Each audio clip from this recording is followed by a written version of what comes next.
भाई 60 दिन तक लगभग यहाँ किसान बैठे हैं।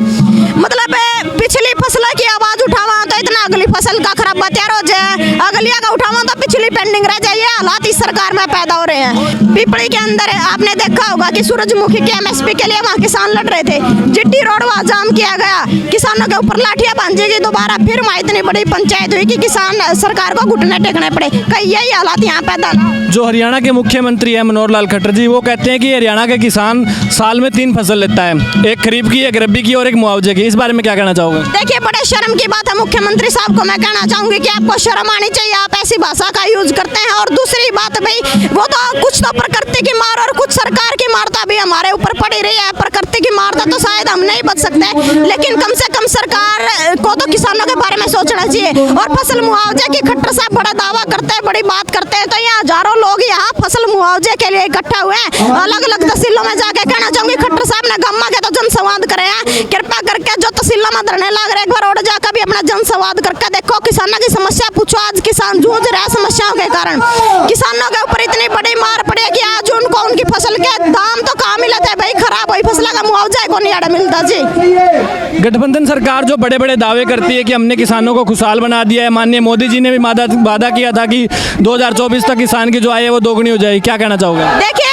खुशहाल तो किसान है, क्योंकि रोडा पर धक्के खाता फिर जब तक इनकी सरकार आई है। और इन 5 सालों में तो बिल्कुल इतने हालात खराब हैं किसानों के, शायद किसी सरकार में रहे होंगे। लेकिन हम इस सरकार को कहना चाहते हैं कि यदि किसानों ने आप खुशहाल देखना चाहो तो कृपया करके ये पद छोड़कर अपने घर बैठ जाए। हमने नहीं चाहिए ऐसी सरकार, ना हमने किसानों की ऐसी खुशहाली चाहिए जड़ा रोड पर धक्के खाकर अपनी जान गवाकर जब अपने अधिकार मिलते हो किसानों ने। आज किसान इतना दुखी है कि आत्महत्या भी कर रहा है, और सरकार के हाथों भी किसान मारे जा रहे। 750 किसानों के हम पहले बलि दे चुके हैं इनको जी।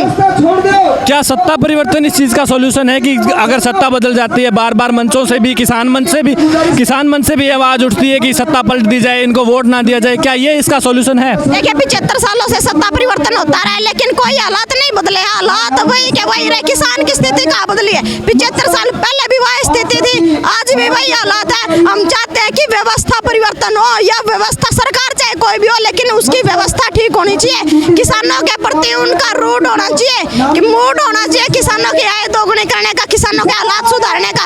सरकार यदि यह सरकार भी किसानों के हित की सोचे तो हमने इस सरकार से भी कोई द्वेष नहीं है।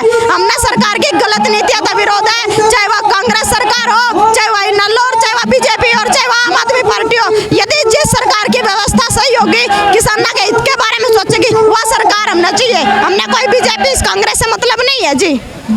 तो आप देख सकते हैं कि ये सत्ता का विरोध नहीं है, ये विरोध है सरकार की नीतियों का, जिन नीतियों के चलते आज किसानों को 60 दिन हो गए, 60 से ज़्यादा दिन आज हो गए हैं। किसानों को मजबूरन तहसील कार्यालय में बैठना पड़ता है, मजबूरन सड़कों पर बैठना पड़ता है।